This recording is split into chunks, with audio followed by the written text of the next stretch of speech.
திருக்குறள் வகுப்பு நடந்து கொண்டிருந்தது. மாணவர்கள் மிகவும் கவனத்துடன் கேட்டுக்கொண்டிருந்தனர். அப்போது ஒரு பையனை வலுக்கட்டாயமாக வகுப்பறைக்குள் இழுத்து கொண்டு வந்தார். வாத்தியார் ஐயா, இவன் பள்ளிக்கூடம் வராமல் ஆற்றில் மீன் பிடித்து கொண்டிருந்தான். அடித்து இழுத்து வந்தேன். இவன் உங்கள் மகனா? ஆம் ஐயா, இவனை எப்படியாவது படிக்க வைக்கணும்னு ஆசைப்படுறேன். இவன் எலி பிடிக்கவும் மீன் பிடிக்கவும் ஓடுறான். பையன் தேம்பி அழுதபடி இருந்தான். நான் கவனித்துக் கொள்கிறேன், நீங்கள் போயிட்டு வாங்க. இனிமேல் அவன் என் பையன் மாதிரி. லாலாபேட்டை காவிரி கரையில் வளமான ஊர்.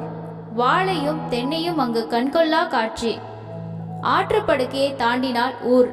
பல ஆண்டுகளுக்கு முன்பு அவ்வூரில் பள்ளிக்கூடமே இல்லை. சாமிநாதன் அவ்வூருக்கு வந்து பள்ளிக்கூடம் தொடங்கினார். அப்பள்ளியை ஊராட்சி மன்றமே நடத்தி வந்தது. சம்பளம் ஊராட்சி மன்ற தலைவரே கொடுத்தார். பள்ளியின் பெயரே பஞ்சாயத்து தொடக்கப்பள்ளிதான். ஓர் ஆசிரியராக இருந்த பள்ளி 2 ஆசிரியர்கள் பணியாற்றும் அளவுக்கு உயர்ந்தது. அங்கு 10 வயது நிரம்பியவர்கள் கூட முதல் வகுப்பு படித்தார்கள். பள்ளி குருகுலம் மாதிரி நடந்தது. தந்தையால் இழுத்து வரப்பட்ட பையன் பெயர் பலராமன். ஆசிரியரிடம் பெட்டி பாம்பாய் அடங்கிவிட்டான். சில நேரம் ஆசிரியர் வீட்டிலேயே சாப்பிடுவான். அங்கேயே படுத்து தூங்கி விடுவான். பலராமன் படிப்பில் ஊக்கத்தை ஏற்படுத்தினார் ஆசிரியர். எப்பொழுதும் 10-15 மாணவர்கள் ஆசிரியர் சாமிநாதனுடனேயே இருப்பார்கள். காவிரியில் குளிக்க போனாலும் அவருடனேயே போவார்கள். சில நேரம் காவிரி கரையிலேயே பாடங்கள் சொல்லித் தருவார். ஆடு மாடு மேய்த்து கொண்டிருந்தவர்கள் கூட பாடங்களை கவனித்தனர். பலராமன் மிகவும் ஊக்கமாக படிக்க தொடங்கியதும் ஆசிரியருக்கு அவன் மேல் ஒரு தனி ஈடுபாடு ஏற்பட்டது. இதனால் மற்ற மாணவர்கள் பலராமன் மேல் பொறாமை கொள்வார்கள். ஆசிரியர் சாமிநாதன் ஒரு தனிப்பிறவி. எல்லோருடைய அன்பையும் பெற்றவர். யாருக்கும் அவர் விரோதி இல்லை. துன்பப்படுபவர்களை பார்த்து மனித நேயத்தோடு உதவி செய்வார். ஊரில் ஏதாவது தகராறு என்றால் அந்த தகராறை நடுநிலைமையாக இருந்து தீர்த்து வைப்பார். அவருடைய தீர்ப்பு 2 பக்கமும் மனவருத்தம் இல்லாமல் சமாதானமாகவே போவார்கள். தற்செயலாக சாமிநாதன் வெளியூர் சென்றிருந்தால் அவர் வந்த பிறகுதான் அதை விசாரிப்பார்கள். பஞ்சாயத்து தலைவர் சாமிநாதன் மேல் அளவு கடந்த அன்பை வளர்த்து கொண்டவர். இருவரும் நல்ல நண்பர்கள். பலராமனை ஆசிரியரை 6ஆம் வகுப்பில் குளித்தலை உயர்நிலை பள்ளியில் சேர்த்தார். சனி ஞாயிறில் ஆசிரியர் வீட்டிற்கு வந்து விடுவான். ஒரு வாரம் படித்த படிப்பை பற்றி கேட்பார். தெரியாததை சொல்லிக் கொடுப்பார். ஊரில் பலராமனை ஆசிரியர் சாமிநாதனின் செல்ல பிள்ளை என்று கூறினார்கள். சில சமயங்களில் நோட்டுகள் புத்தகங்கள் ஆசிரியரே வாங்கி தருவார். தன் வீட்டுக்கு துணி எடுக்கும் போது அவனுக்கும் எடுத்து தருவார். பலராமன் ஊக்கமாக படித்து பள்ளி இறுதி வகுப்பு தேறினான். அந்த பள்ளி 8ஆம் வகுப்பு வரையில்தான் இருந்தது. பள்ளி இறுதி வகுப்பு 8ஆம் வகுப்பு தான். அந்த காலத்தில் 8ஆம் வகுப்பே பெரிய படிப்பு. மணியம் டெஸ்டுக்கு விளம்பரம் வந்தது. ஆசிரியர் பலராமனை மணியம் டெஸ்ட் எழுத விண்ணப்பம் அனுப்பினார். அனுமதி கிடைத்தது. அதற்கான புத்தகங்களை ஆசிரியரே வாங்கி கொடுத்தார். அவரே கற்பித்தார். தேர்வு வந்தது. எழுதினான். தேர்ச்சி பெற்றான். அப்போது உள்ளூரில் மணியம் வேலை பார்த்திருந்தவர் காலமானதால் அந்த வேலைக்கு பலராமனை விண்ணப்பம் அனுப்ப சொன்னார். மேலும் 2 விண்ணப்பித்திருந்தனர். பலராமனுக்கு கிடைக்க முயற்சி மேற்கொண்டார். முயற்சியின் திருவினையாக்கியது. பலராமன் லாலாபேட்டையின் மணியக்காரராக நியமிக்கப்பட்டான். ஆசிரியர் சாமிநாதன் மிகவும் மகிழ்ந்தார். வரி வசூல் செய்வது மட்டுமல்ல, ஊரில் நடக்கும் எல்லா செயல்களுக்கும் மணியக்காரரே பொறுப்பாகும். நல்ல மதிப்பு மிகுந்த உத்தியோகமாக கருதப்பட்டது. வரி வசூல் கணக்குகளை எப்படி எழுத வேண்டும், எப்படி பராமரிக்க வேண்டும் என்பதை பலராமனுக்கு ஆசிரியர் சாமிநாதனே நல்ல பயிற்சி கொடுத்தார். பலராமனுக்கு பலர் பெண் கொடுக்க முன்வந்தனர். ஆசிரியர் சாமிநாதனே நல்ல குடும்பமாக பார்த்து குளித்தலையில் திருமணம் நடந்தது. ஆசிரியரே முன்னின்று நடத்தி வைத்தார். காலங்கள் கடந்தன. பலராமன் போக்கில் பல மாறுதல்கள் ஏற்பட்டன.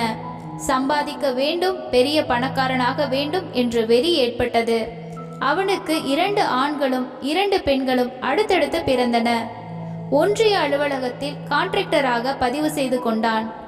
சாலை வேலைகளை எடுத்து செய்தான். கால்வாய் வெட்டும் வேலை எடுத்து செய்தான். பள்ளிக்கூட கட்டிடங்கள் கட்டும் வேலையும் எடுத்து செய்தான். குறுகிய காலத்தில் 10 ஏக்கர் நிலம் வாங்கிவிட்டான். தன் கூரை வீட்டை இடித்துவிட்டு மாடி வீடாக கட்டினான். அந்த காலத்தில் ரேஷன் கடை தொடங்கப்பட்ட நேரம். அதை தன் உறவினர் பெயரில் இவனே நிர்வகித்து வந்தான். உணவுப் பொருட்களை கருப்பு மார்க்கெட்டில் விற்று லாபம் ஈட்டினான். தன்னை வளர்த்து ஆளாக்கிய ஆசிரியரை மதிப்பதில்லை. ஊர் பஞ்சாயத்து கூடி ஏதேனும் பிரச்சனை என்றாலும் இவனே கூப்பிட்டு விசாரித்தான். ஆசிரியரை ஒதுக்கத் தொடங்கினான். காரணம், அவனை எல்லாவற்றிலும் முதன்மைப்படுத்த நினைத்துதான். இதனால் அவன் மேல் நம்பிக்கை இழந்து இழித்து பேசினார்கள். ஆசிரியர் தான் முன்பு வாங்கிய கூரை வீட்டிலேயே அமைதியாக வாழ்ந்து வந்தார். அவரது பிள்ளைகள் வெளியூரில் படித்து வந்தனர். ஒரு மகனுக்கு அரசு பணி கிடைத்தது. திருமணமும் செய்து வைத்தார். எந்த உதவியையும் பலராமனிடம் சாமிநாதன் நாடியது இல்லை. ஊராட்சி மன்ற தலைவராக தன் உறவினரை தேர்வு செய்ய வைத்து அதன் நிர்வாகத்தை பலராமனே செய்து வந்தான். அதன் பிறகு வட்டிக்கு பணம் கொடுக்க தொடங்கினான். அசலும் வட்டியும் சேர்த்து அவன் கூறும் கெடு தவறிவிட்டால் முழுகிவிட்டதாக கூறி நிலத்தை தனக்கு சொந்தமாக்கிக் கொள்வது உண்டு. அரசியல் செல்வாக்கு பெற்றால் பல வழிகளில் வருமானம் கிடைக்கும் என்று எண்ணி தன்னை ஒரு குறிப்பிட்ட கட்சிக்காரன் என்று காட்டிக்கொண்டான். ஊர் பொதுமக்கள் அவனை மீறி எந்த காரியமும் செய்ய முடியாத அளவுக்கு அவனது செல்வாக்கு பெருகியது. பலராமன் எளிய குடும்பத்து பெண்களை தன் பண வசதியால் வளைத்து ஒழுக்கக்கேடாக நடந்து கொண்டான். ஒருவருக்கு பணம் கட்டாயம் தேவை என்று இவனுக்கு தெரிய வந்தால் வலிய போய் உதவுவான். அப்படி உதவி பெற்ற வீட்டு பெண்ணை எப்படியாவது மயக்கி தன் ஆசைக்கு இணங்க வைப்பதில் அவனுக்கு நிகர் அவன்தான். ஒரு சமயம் அவனால் பெரிதும் பாதிக்கப்பட்ட குடும்பம் ஒன்று ஆசிரியர் சாமிநாதனிடம் முறையிட்டது. நியாயத்தை உணர்ந்த ஆசிரியர் அவனை சந்தித்து அது பற்றி கேட்க பல தடவை முயன்றும் முடியவில்லை. கடைசியில் ஒரு நாள் ஆசிரியரிடம் அவனிடம் அவர்கள் நியாயத்தை எடுத்து கூறினார். நான் பணம் கொடுக்கும் போது நிலத்தை ஈடு காட்டிதான் பணம் வாங்கினார்கள். நான் 2 வருஷம் கெடு கொடுத்தேன். 3 வருஷம் ஆகிவிட்டது. வட்டியும் தரவில்லை. இப்பொழுது வந்து பணம் தருகிறேன் என்றால் எப்படி முடியும்? அதெல்லாம் முடியாது. நீங்கள் உங்கள் வேலையை பாருங்கள். இதிலெல்லாம் தலையிட வேண்டாம் என்று ஆசிரியரிடம் சொல்லிவிட்டான். அதன் பிறகு வழியில் ஆசிரியரை பார்த்தால் கூட மரியாதைக்கு நின்று கூட பேச மாட்டான். வேகம் வேகம், எதிலும் வேகம், சம்பாதிக்க வேண்டும் என்ற வெறி. மகன்களுக்கு திருமணம் செய்தான். ஆசிரியர் சாமிநாதன் எல்லோரையும் போல் கலந்து கொண்டார். அவனுக்கு புதிய நண்பர்களும் புதிய ஆலோசகர்களும் அரசியல் புள்ளிகளும் அவனை சூழ்ந்து கொண்டிருந்தனர். சாமிநாதன் தன்னால் உருவாக்கப்பட்ட ஒரு மாணவன் உயர்வடைவதில் பெருமைப்பட்டாலும் அவர் மனதில் ஒரு அருவருப்பு தென்பட்டது. நன்மைகளை மறந்து தீமைகளை செய்யும் நண்பர்கள் அவர்கள் என்பதை பலராமன் உணரவில்லையே என்று வருந்தினார். இன்பத்தின் உச்சியில் அமர்ந்திருப்பவனுக்கு சுகமேலயம். மண்ணில் விளைந்தும் பசிக்கு உதவாத கனியானான். வெறி பிடித்து அலையக்கூடிய இன்பம் மறைத்தன. கடலில் வாழும் மீன்கள் கடலின் ஆழத்தை பற்றி ஏன் கவலைப்பட போகின்றது? அதை போலவே ஆசிரியர் சாமிநாதன் கவலைப்படாமல் தன் கடமையையும் கண்ணும் கருத்துமாக செய்து வந்தார். மூங்கிலாக வளர்ந்து புல்லாங்குழலாக மற்றவர்களுக்கு இன்பம் ஊட்டினார் ஆசிரியர். பல அரசியல் நண்பர்களின் சிநேகம், அதன் விளைவு புகைப்பிடித்தல், மது குடித்தல் பழக்கமானது. அதுவே வழக்கமானது. ஆசிரியர் இடம் நின்று பேசுவதே கௌரவ குறைவாக கருதினான் அவன். சாமிநாதனை பார்க்கும்போது அவரது பழைய மாணவர்கள் பலராமன் செய்யும் அநீதிகளையும் சுயநலத்தையும் அவன் செய்யும் பாவங்களையும் எடுத்து சொல்வார்கள். அதை அமைதியாக கேட்டுக்கொண்டு ஒருவன் செய்த எந்த பாவமும் அவன் தலையை சுற்றி அவன் ஆயுட்காலத்திலேயே அவனை தண்டித்து விட்டுதான் விலகும். இப்பொழுது என் அறிவுரையை கேட்கும் நிலையில் அவன் இல்லை. அதனால் இது பற்றி பேசி பயனில்லை என்றார் சாமிநாதன். ஒரு ஏழை விவசாயி வானம் பொய்த்ததால் கடுமையான பஞ்சத்திற்கு ஆட்பட்டான். வீட்டில் ஒரு பிடி அரிசி கூட இல்லை. அவனுக்கு 2 மகன்கள். ஒருவர் இளமையிலேயே எங்கோ ஓடி போய்விட்டான். அவன் இருந்திருந்தால் கூலி வேலைக்கு போயாவது தாய் தந்தைக்கு உதவியாக இருந்திருப்பான். மற்றொரு சிறுவன் அவன் பசி தாங்க முடியாமல் அவதிப்பட்ட போது அரைப்படி கால்படி என்று கடன் வாங்கி வயிற்றை கழுவினார்கள். பலராமனிடம் அரைக்காணி வைத்து கடன் வாங்கி நிலமே முழுகிவிட்டது என்று கூறிவிட்டான். ஊரில் அவனிடம் மட்டுமே பண நடமாட்டம் அதிகம் அதனால் சென்று கேட்டு பார்க்கலாமே என்று அந்த விவசாயி தயங்கியபடி பலராமனிடம் சென்று கேட்டான். ஏதாவது பொருள் கொடுத்தால் பணம் தருவதாக சொன்னான் பலராமன். மீதி அரைக்காணி நிலம் இருக்கிறதே, என்னிடம் அடமானம் வைத்து பணம் வாங்கிக்கொள். மழை பெய்ததும் பயிரிட்டு 2 வெள்ளாமையில் திருப்பி கொடுத்து விடு என்று பலராமன் ஆசை காட்டினான். ஆனால் அந்த விவசாயி சூடு கண்ட பூனையாயிற்றே, இணங்குவானா? வீடு வந்தான், கலங்கினான். பட்டினி. மகனுக்கு உடல்நிலை சரியில்லாமல் படுத்திருந்தான். அவன் மனைவி உள்ளே வருமாறு கூப்பிட்டாள். உள்ளே சென்றான். தன் மாங்கல்யத்தை காட்டினாள். அவன் உடலில் ஒருவித நடுக்கம் ஏற்பட்டது. அவள் உள்ளங்கையில் மஞ்சள் கொம்பு இருந்தது. தாலி முடிச்சை அவிழ்த்தாள். 1/2 பவுன் தாலியை அவன் கையில் கொடுத்தாள். மஞ்சளை முடிந்து கொண்டாள். பலராமன் மட்டுமே கேட்டவுடன் பணம் தரக்கூடியவன். அதனால் அவனிடமே போனான். அவனை கண்டதும் பலராமன், என்ன, நிலத்தின் பத்திரம் எடுத்து வந்தாயா என்று கேட்டான் பலராமன் ஆர்வமாக. இல்லைங்க என்று தயங்கினான். சரி, நிலம் வேண்டாம், உன் வீட்டு பத்திரம் இருக்குமே, அதை எடுத்து வா, 1000 ரூபாய் தருகிறேன். வெள்ளாமை விளைஞ்சதும் திருப்பி கொடுத்து விடு. பத்திரத்தை நானும் உன்னிடம் கொடுத்து விடுகிறேன். என்ன? எதுவும் இல்லாமல் நான் எப்படி பணம் கொடுக்க முடியும் என்றான் பலராமன். சுற்றுமுற்றும் பார்த்துவிட்டு தன் மேல் தண்டில் முடிந்த பொன் தாலியை பலராமனிடம் கொடுத்தான். அடடே, என்னப்பா நீ என்று முதலில் தயங்கியவன், சரி, என்ன செய்வது, மழை பெய்திருந்தால் நீ ஏன் இதை அடகு வைக்கப் போகிறாய்? எவ்வளவு வேண்டும் என்றான் பலராமன். 500. அவ்வளவு பெறாதே, 1/2 பவுன் தான். ஆனால் அரைக்கு பொடின்னு போனா 1/4 பவுன் தான் தேரும். சரி, உனக்காக 250 ரூபாய் தாரேன் என்றான் பலராமன். பையனுக்கு உடம்பு சரியில்லை, 50 ரூபாய் சேர்த்து 300 ரூபாய் கொடுங்கள் என்றான். இதை இவன் எங்கே மீட்கப் போகிறான் என்று எண்ணிதான் 1/4 பவுன் விலையை கூறினான். பலராமன் ஒப்புக்கொண்டு உள்ளே சென்றான். இதற்கு 3 வட்டிதான். மற்ற இடங்களில் 4 வட்டி 5 வட்டி வாங்குகிறார்கள். உனக்கு 3 வட்டிதான். கெடுவு 2 வருஷம்தான். ஒரு நாள் அதிகமா போனாலும் நகை திரும்ப வராது. என்ன சம்மதமா என்றான் பலராமன். எச்சிலை விழுங்கியபடி சரிங்க என்றான். வீட்டிற்குள் சென்ற ஏழை குளித்தலைக்கு சென்று அரிசியும் மளிகை சாமான்களும் வாங்கி வந்தான்.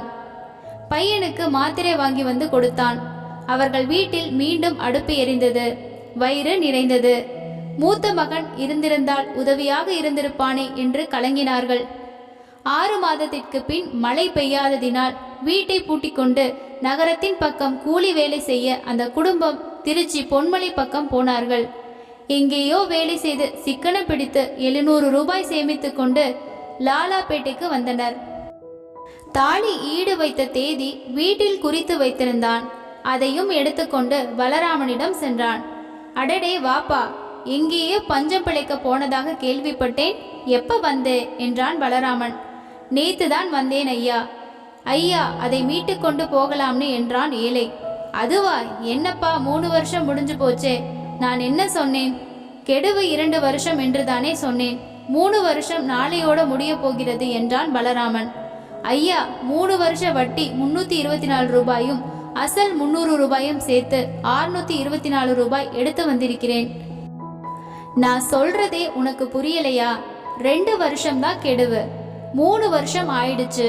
நான் 3 மாசத்துக்கு முன்னாலேயே கெடு போன நகையை வட்டிக்கு கேட ஏன் வைத்திருக்கணும்னு வித்துட்டேன் என்று சொல்லிவிட்டு மோட்டார் பைக்கில் வேகமாக பலராமன் சென்று விட்டான். ஏழை திடுக்கிட்டு உடல் நடுங்கினான். கண் கலங்கியபடி ஆசிரியர் சாமிநாதனிடம் சென்றான். நடந்ததை கூறினான். ஆசிரியர் அதிர்ச்சி அடைந்தார். சிறிது நேரம் அமைதியாக உட்கார்ந்திருந்தார். இந்த ஏழையும் ஆசிரியரிடம் படித்தவன்தான். அவனிடம் நான் போய் கேட்டாலும் இந்த பதில்தான் சொல்வான். தாலியை வாங்கி கொண்டு அவன் பணம் கொடுத்ததே தவறு. ஒரு உத்தமியின் தாலி ஒரு குடும்பத்தையே அழித்துவிடும் என்பதை அவன் அறியவில்லை. நீ திருச்சிக்கு சென்று புது தாலி வாங்கி வந்து கோர்த்து நாளைக்கு அணிவித்து விடு என்று சொன்னார் ஆசிரியர் சாமிநாதன். ஏழை விவசாயி அப்படியே செய்தான். பலராமனின் கடைசி பெண்ணுக்கு திருமணம். வீட்டுக்கு எதிரிலேயே கொட்டகை போட்டு சிறப்பான ஏற்பாடு செய்தான். அவனும் அவன் மனைவியும் ஆசிரியர் இல்லம் வந்து அழைப்பிதழ் கொடுத்தார்கள். நீண்ட நாட்களுக்கு பிறகு ஆசிரியர் வீட்டில் இருவரும் சிற்றுண்டி சாப்பிட்டனர். ஆசிரியர் மகிழ்ச்சி அடைந்தார். திருமணத்திற்கு அரசியல்வாதிகளும் கான்ட்ராக்டர்களும் பல பெரிய மனிதர்களும் வந்திருந்தார்கள். தெருவையே அடைத்து பந்தல் போட்டிருந்தான். ஆசிரியரும் அவரது துணைவியாரும் திருமணத்துக்கு வந்திருந்தார்கள். பெண்கள் பகுதிக்கு அவர் துணைவியார் சென்ற சிறிது நேரத்தில் பலராமன் ஆசிரியரிடம், சார், வரிசை எல்லாம் நீங்கள் வாங்கி வைக்கவும், பெயர்களை இந்த நோட்டில் எழுதவும் என்று கொடுத்துவிட்டு உடனே போய்விட்டான். மறுக்க முடியவில்லை. வரிசை வர வர எழுதினார். உடனே பணத்தை எண்ணி பார்த்து பையில் வைத்தார். திருமண பரபரப்பு அடங்கியது. ஆசிரியர் சாப்பிடாமல் இருப்பதை கவனித்த பலராமன் ஆசிரியர் அருகில் வந்து, நீங்கள் போய் சாப்பிடுங்க என்று சொல்லிவிட்டு பையையும் நோட்டையும் வாங்கி கொண்டான். ஆசிரியர் சாப்பிட்டு விட்டு தாம்பூலம் எடுத்துக்கொண்டு வீட்டுக்கு வந்துவிட்டார். மறுநாள் காலை பலராமன் கூப்பிடுவதாக தலையாரி பள்ளிக்கூடம் வந்து ஆசிரியர் சாமிநாதனிடம் கூறினான். ஆசிரியர் பலராமன் வீட்டிற்கு சென்றார். பந்தலை பிரித்து கொண்டிருந்தார்கள். வரிசை பணத்தில் 500 ரூபாய் குறைகிறது என்றான் பலராமன். ஆசிரியர் திடுக்கிட்டு, 500 ரூபாய் குறைகிறதா? நன்றாக எண்ணி பார்த்தாயா என்றார். எண்ணி பார்த்து விட்டேன். இதோ பாருங்கள், நோட்டில் 6655 ரூபாய், பையில் 6153 ரூபாய் தான் உள்ளது. நீங்களே எண்ணி பாருங்கள் என்றான். ஆசிரியர் உடல் வியர்த்து கொட்டியது. ஆசிரியர் வாங்கி எண்ணி பார்த்தார். 1153 ரூபாய் தான் இருந்தது. ஆசிரியர் உடலில் நடுக்கம் ஏற்பட்டது. என்ன சார், என்னை கேட்டிருந்தால் கொடுத்திருப்பேன். கல்யாணத்துல இப்படி எடுக்கலாமா? வரிசை பணம் தானே. பலராமா, நான் எடுத்திருப்பேன் என்று நினைக்கிறாயா? பின்னே பையும் நோட்டும் உங்கள் கையில், பணம் யார் எடுத்திருக்க முடியும்? பலராமா, வேண்டுமானால் குறைகின்ற பணத்தை சம்பளம் வந்ததும் கொடுத்து விடுகிறேன். என்னை அவமானப்படுத்தாதே. இது பணம் எடுக்கும் போதே தெரிந்திருக்க வேண்டும் என்றார் பலராமனின் புது சம்பந்தி. மாமா, நீங்க சும்மா இருங்க. யார் யாரை எங்கே வைத்திருக்க வேண்டுமோ அங்கே வைத்திருக்க வேண்டும். என் மேல்தான் தப்பு. இந்த வேலையை உங்ககிட்ட கொடுத்தேன் பாரு. பலராமா, நாவை அடக்கி பேசு. யாரை பார்த்து என்ன வார்த்தை கேட்டுவிட்டாய் என்று கோபமாக கேட்டார் பழைய தலைவர். உங்களுக்கு ஏன் கோபம் வருகிறது? உங்கள் பணம் போயிருந்தால் உங்களுக்கு தெரியும் என்றான் பலராமன். அங்கே பாருங்கள், அவர் உடல் வியர்த்து கொட்டிக்கிறது. உடம்பே நடுங்குகிறது. பணம் எடுத்தவர்களுக்கு தான் இப்படி வியர்க்கும். யோ நிறுத்தியா, உனக்கு என்ன தெரியும்? ஒத்து ஊதிக்குன்னு இருக்கிறதே. இன்னைக்கு பலராமன் இவ்வளவு வசதியா இருப்பதற்கு காரணம் இவர்தான். யா இன்னைக்கு இவன் வசதியா இருக்கலாம், மாடி வீடு கட்டி இருக்கலாம். பலராமா, உன்னை கைதூக்கி விட்டவரை நீ இப்படி அவமானப்படுத்துவது சரியில்லை என்றார் தலைவர். அதற்காக 500 ரூபாய் திருடினது நியாயம்னு சொல்லிறீங்களா என்றான் பலராமன். கண்கலங்க அமர்ந்திருந்தார் ஆசிரியர் சாமிநாதன். உடனே தலைவர் எழுந்தார். வீட்டிற்கு சென்று 500 ரூபாயுடன் வந்தார். இந்த அப்பா உன் 500 ரூபாய். எழுந்திருங்க சார், போகலாம் என்றார் தலைவர். ஆசிரியர் உடல் குறுகியபடி கண்களில் கண்ணீர் வழிய மறைக்க தடுமாறியபடி அவர் வீட்டுக்கு சென்றதும் வாய்விட்டு அழுதார். அவர் மனைவி என்னமோ ஏதோ என்று விரைந்து வந்தார். நடந்ததை தலைவர் கூறினார். உங்களுக்கு ஏங்க இந்த வேலையெல்லாம்? அவன் வரிசை எழுத கொடுத்த உடனேயே என்னால் முடியாதுன்னு சொல்ல வேண்டியதுதானே. என் பிள்ளை மாதிரி என் வீட்டில் வளர்ந்தவன் இப்படி அவர் மேல் பழி சுமத்தி விட்டானே என்று கண்கலங்கினார். மறுநாள் காலை பலராமனின் மூத்த மகள் பொன்னி ஆசிரியர் வீட்டுக்கு வந்தாள். பொன்னி சிறுவயதாக இருந்தபோது ஆசிரியர் வீட்டிலேயே வளர்ந்தவள். இவளுக்கு பொன்னி என்ற பெயரை ஆசிரியர் தான் வைத்தார். ஆசிரியரிடம் அழுதாள் பொன்னி. வந்த வரிசை பணம் முழுவதும் பையில் தான் வைத்தேன். உன் அப்பா சாப்பிடச் சொல்லி அவசரப்படுத்தியதால் தான் நான் எண்ணி கொடுக்காமல் அப்படியே கொடுத்துவிட்டு போனேன். நான் ஏன்மா எடுக்கிறேன்? நான் எடுப்பேனா அம்மா என்று கலங்கினார். நன்றாக எண்ணி பார்த்தீர்களா என்றாள் பொன்னி. எண்ணி பார்த்தேன்மா, 500 குறைகிறது என்றார் ஆசிரியர். நோட்டை யார் கூட்டி போட்டது என்றாள் பொன்னி. உன் அப்பாதான் கூட்டினான். நோட்டை என்னிடம் காட்டவில்லை. அதிர்ச்சியில் நானும் கேட்கவில்லை. மின்னல் போல பளிச்சென எழுந்தாள் பொன்னி. ஆசிரியர் இப்படிப்பட்ட செயலை செய்திருக்கவே முடியாது. நோட்டில்தான் தவறு ஏற்பட்டிருக்க வேண்டும் என்று எண்ணியபடி பொன்னி விரைந்தாள் வீட்டுக்கு. பலராமன் வீட்டில்தான் இருந்தான். அப்பா, நீங்க செஞ்சது கொஞ்சம் கூட நியாயமில்லை. அவர் அப்படியெல்லாம் செய்திருக்கவே மாட்டார். எப்படி அழுகிறார் தெரியுமா? இந்த பாவம் உங்களை சும்மா விடாது. சரி, அந்த வரிசை நோட்டு எங்கே? மேசை டிராயரில் தான் இருக்கும் என்றான் பலராமன். மேசை திறந்து நோட்டை எடுத்தாள். அங்கிருந்த பென்சிலை எடுத்து கொண்டு வந்து பலராமன் பக்கத்தில் உட்கார்ந்து ஒவ்வொரு பக்கமாக கூட்டி போட்டாள். 6ஆம் பக்கம் வரை சரியாக இருந்தது. 6ஆம் பக்கத்தில் கூட்டுத்தொகையான 4140 ரூபாயை 7ஆம் பக்கத்தில் 4640 ரூபாய் என்று 500 ரூபாய் அதிகமாக எழுதப்பட்டிருந்தது. அப்பா, இதை யார் கூட்டி போட்டது? ஏன், நான் தான் கூட்டி போட்டேன். இங்கே பாருங்கள், நீங்கள் தவறு செய்துவிட்டு அவர் மேல் குற்றம் சொல்கிறீர்கள். நியாயமா? என்ன சொல்கிறாய்? இங்கே 6வது பக்கத்தில் 4140 ரூபாய், 7ஆம் பக்கத்தில் எடுத்து எழுதும்போது 4640 என்று எழுதிவிட்டீர்கள். என்னப்பா நீங்க? நான் அப்பவே சொன்னேன்மா, வாத்தியார் அப்படியெல்லாம் செய்ய மாட்டார்னு. உங்க அப்பா கேட்டால் தானே என்றாள் பொன்னியின் தாய். அப்பொழுதும் அவன் நம்பவில்லை. மறுபடியும் நோட்டை வாங்கி கூட்டி பார்த்தான். தவறை உணர்ந்தான். எழுந்து சென்று 500 ரூபாயை எடுத்து வந்து பொன்னியிடம் கொடுத்தான். நோட்டையும் பணத்தையும் எடுத்துக்கொண்டு ஆசிரியர் வீட்டுக்கு சென்றாள் பொன்னி. பொன்னி ஆசிரியர் வீட்டுக்கு சென்றபோது பழைய தலைவர் மற்றும் பழைய மாணவர்கள் சிலரும் உட்கார்ந்து ஆசிரியருக்கு ஆறுதல் கூறிக்கொண்டிருந்தனர். பொன்னி நோட்டுடன் வருவதை பார்த்தவர்கள் நகர்ந்து விட்டனர். நடந்துவிட்ட தவறை கூறினாள். தலைவர் மிகவும் கோபப்பட்டார். அவனை என்ன செய்கிறேன் பார், அவன் செய்த தவறுக்கு இவர் மனம் புண்பட பேசிவிட்டானே என்று சொல்லியபடி எழுந்தார். உடனே பொன்னி அவரிடம் 500 ரூபாயை கொடுத்துவிட்டு, தாத்தா, எவ்வளவு கேட்க வேண்டுமோ அவ்வளவு கேட்டுவிட்டேன். தலை குனிந்து உட்கார்ந்திருக்கிறார், விடுங்கள் இத்தோடு என்றாள் பொன்னி. கேவலம் 500 ரூபாய்க்கு தன்னை இவ்வளவு இழிவாக பேசிவிட்டானே. வளர்த்த கடா நெஞ்சில் பாய்ந்து விட்டதே. நன்றி கெட்டவனாகி விட்டானே. இனி இந்த ஊரில் இருக்கவே கூடாது, அவன் முகத்தில் விழிக்க கூடாது என்று அன்று இரவே மனைவியோடு கலந்து பேசி மாறுதல் விண்ணப்பம் எழுதினார். மறுநாள் திருச்சிக்கு சென்று மேல் அலுவலர்களை பார்த்தார். தன் சொந்த மாவட்டமான சிவகங்கை மாவட்டத்திலிருந்து திருச்சி மாவட்டத்துக்கு ஒருவர் மாறுதல் கேட்டிருந்ததால் சாமிநாதனுக்கு ஒரே வாரத்தில் மாறுதல் உத்தரவு வந்தது. உடனே பணியிலிருந்து விடுவித்து கொண்டு மறுநாளே காளையர் கோயில் பள்ளியில் பணியில் சேர்ந்து விட்டார். 2 நாட்கள் விடுப்புக்கு விண்ணப்பித்துவிட்டு லாலாபேட்டை வந்தார். இதை மிகவும் இரகசியமாக வைத்திருந்தார். பலராமன் குடும்பத்துடன் 10 நாட்கள் மணமக்களுடன் சுற்றுலா சென்று விட்டான். தலைவரிடம் தனக்கு மாறுதல் வந்துவிட்டதாக கூறினார். மிகவும் வருத்தப்பட்டார். 33 வருஷமான அவரிடம் நட்பு கொண்டிருந்தவர் இன்னும் 3 வருஷங்கள் தானே, இங்கேயே இருந்துவிட்டு போகலாம் என்று எவ்வளவோ மன்றாடினார். ஆனால் புதிய பள்ளியில் சேர்ந்துவிட்ட தகவலை கூறினார். மிகவும் வேதனைப்பட்டார் தலைவர். ஆசிரியர் குடியிருந்த வீட்டை தலைவரையே வைத்துக் கொள்ளுமாறு ஆசிரியர் கேட்டுக்கொண்டார். தலைவரின் உறவினர் ஒருவருக்கு அன்றே விலை பேசி மறுநாளே பதிவும் செய்யப்பட்டது.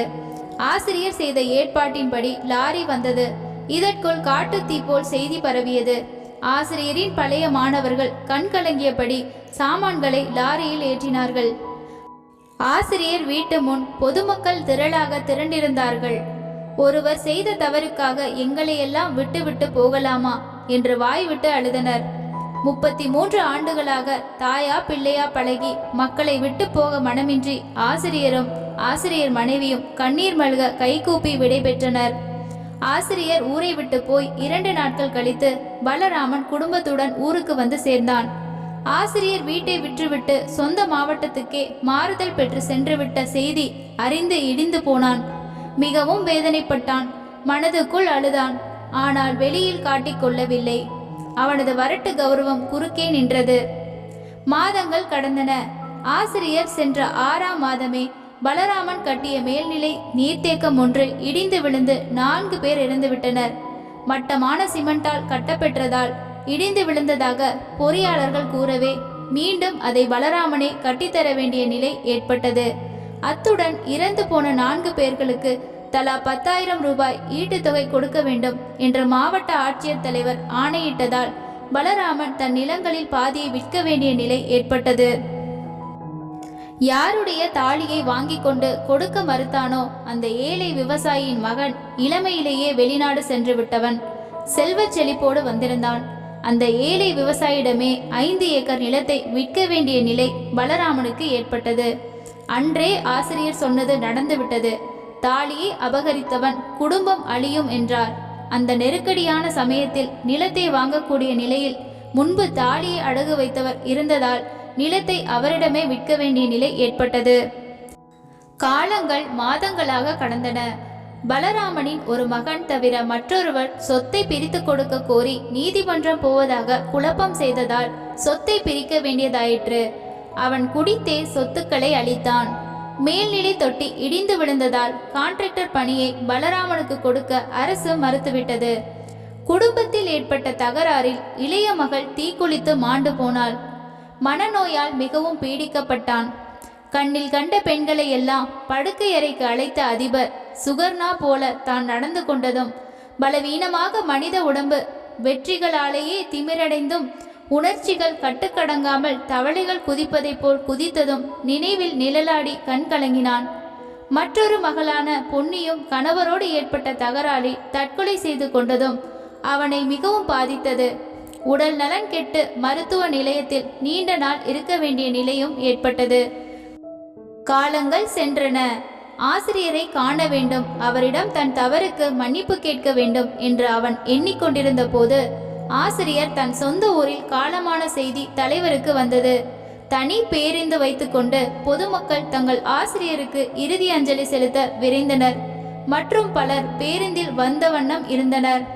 பலராமன் கேள்விப்பட்டு விரைந்து வந்தான். உயிரற்ற ஆசிரியரின் உடலை கண்டு கதறினான். தூணில் முட்டி மோதினான். ஐயா, உங்களுக்கு நான் செய்த துரோகத்திற்கு தெய்வம் என்னை நின்று கொன்றுவிட்டது. நான் நடைபிணம் ஆகிவிட்டேன். என் 2 பெண்களுமே தற்கொலை செய்து கொண்டார்களே. ஐயா, நான் அழிந்து கொண்டிருக்கிறேன்.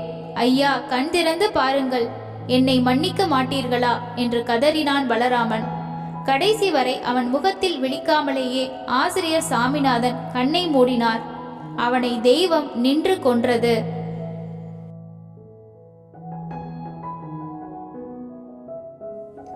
இந்த கதை உங்களுக்கு பிடித்திருந்தால் ஒரு லைக் தந்து வீடியோவை ஆதரிக்கவும்.